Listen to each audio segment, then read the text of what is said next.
Welcome to the series premiere of Leafing Through the Frames. I am your host Diane, and what crazy, edgy, super entertaining, attention-grabbing topic am I going to address for my very first episode? Exposition! I know! Thrilling, right?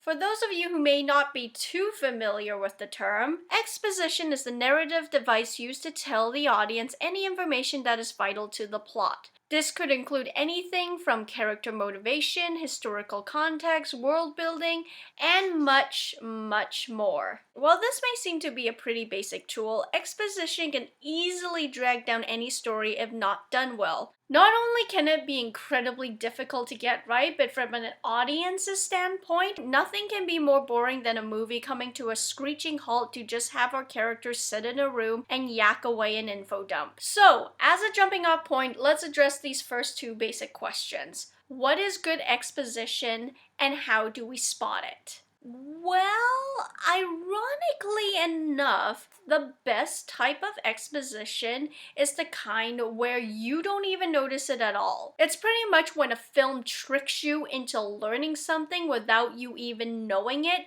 until the very end. There are, of course, many different ways to accomplish something like this, but I like to think that you could boil it down to two basic options. Do you show or do you tell? You're a wizard, Harry. And for any one of you who knows the tiniest bit about writing, your knee-jerk response is probably going to be show, show, show, oh my god, always show. And yeah, for the most part, you would be right. By allowing exposition to be shown, it leaves a more powerful impression for the audience because 1, it keeps the story moving forward. 2, by moving forward, it spreads out the exposition, avoiding the dreaded info dump. 3, it's a great way to have your characters interact with their environment. And 4, it keeps everything in the moment. If the film is in the moment, then more than likely, we will be as well. Take the series of events from John Wick as an example. We're at the 30-minute mark and our titular assassin doesn't even fire a gun until this point. And when he finally does, well, it's pretty freaking awesome.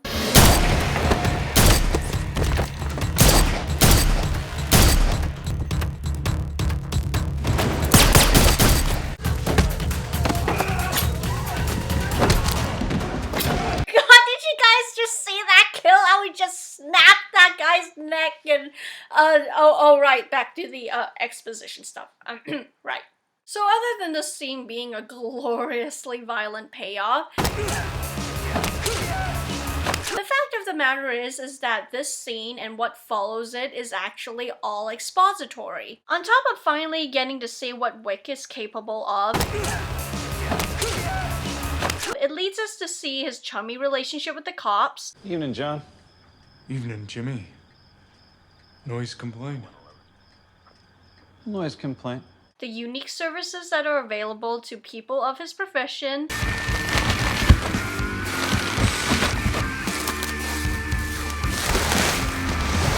Which reminds me, I really need to get the number to that service. And their exclusive form of currency. And all of this is achieved with minimal dialogue and no narration whatsoever.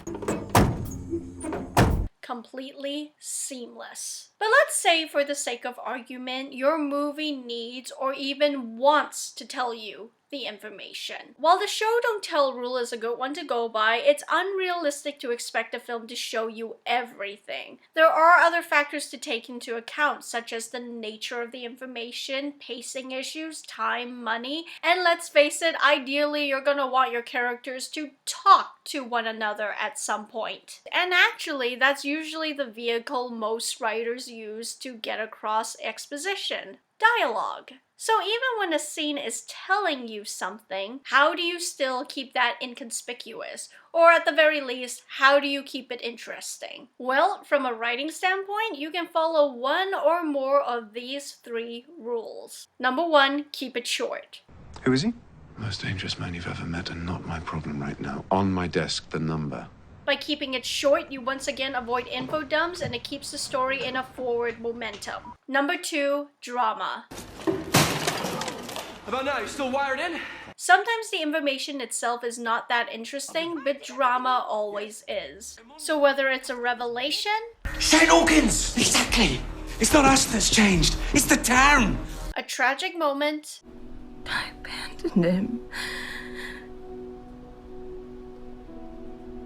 I abandoned my baby. or confrontation, You better lawyer up, asshole, because I'm not coming back for 30%. I'm coming back for everything. your audience is going to be hooked. And if you can make it funny,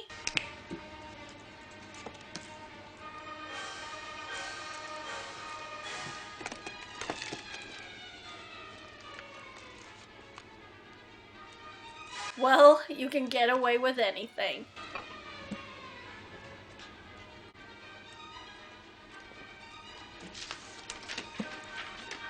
Which brings me to the last rule, multitasking. The scene has to be doing something else to distract the audience from realizing that they are being fed more information. It's like all exposition.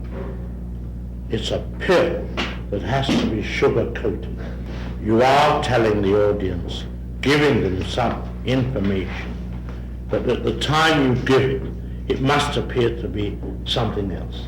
So whether you're trying to make your audience laugh, cry, scream, or you're getting the characters from point A to B, something else has to be going on. As an example, behold this seemingly straightforward conversation between Aladdin and Genie. I kind of think this scene is pretty ingenious because no matter how many times I've watched this film, I still forget that this dialogue is actually all exposition. Not to mention, it's multitasking like gangbusters. With just one innocent question from Aladdin, What would you wish for?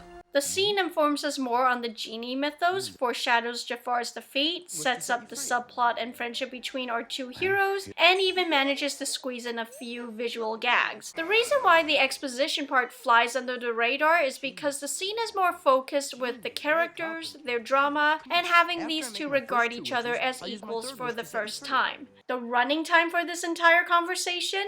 1 minute and 13 seconds. And without wasting another beat, the movie gets back on track. And it all goes back to those 3 rules again, starting from the last one. Multitasking, drama, keep it short. Unlike this video!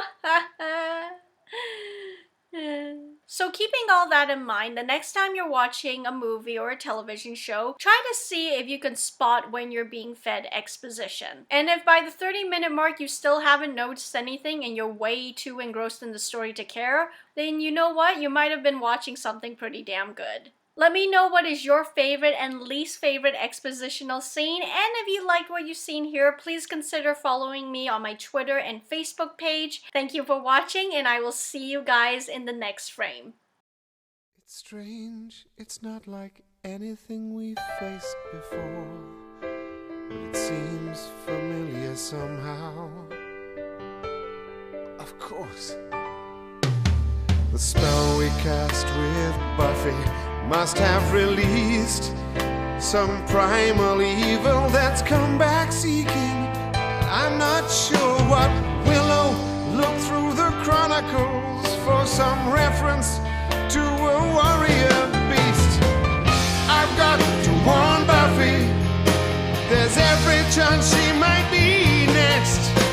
And Xander, help Willow, and try not to bleed on my couch, I've just had it steamed.